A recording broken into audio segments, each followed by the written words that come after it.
10 জন জান্নাতের দুনিয়াতে বসে যে 10 জন সাহাবা জান্নাতের সুসংবাদ পেয়েছেন তাদের মধ্যে একজন, আলহামদুলিল্লাহ বলেন।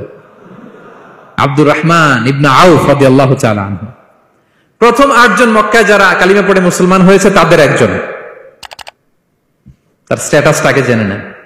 তো তিনি যখন মক্কা থেকে হিজরত করে মদিনায় গেলেন, মনে রাখবেন মক্কা থেকে যে সাহাবার বাড়ি ঘর ছেড়ে হিজরত করেছে তাদেরকে বলে মুহাজির, মানে হিজরতকারী সাহাবা। আর মদিনাতে যে সমস্ত সাহাবারা তাদেরকে রিসিভ করেছেন তাদেরকে বলে আল আনসার, মানে সাহায্যকারী সাহাবা। তো যারাই হিজরত করে মক্কা থেকে মদিনায় যেত, বিষ্ণু ইসা ইসলাম মদিনার কোন সাহাবীর সাথে তার ভাই পাতিয়ে দিতেন, আল মুআখাত, ব্রাদারহুড করে দিতেন, দায়িত্ব দিতেন যে তুমি এই সাহাবীকে দেখবে।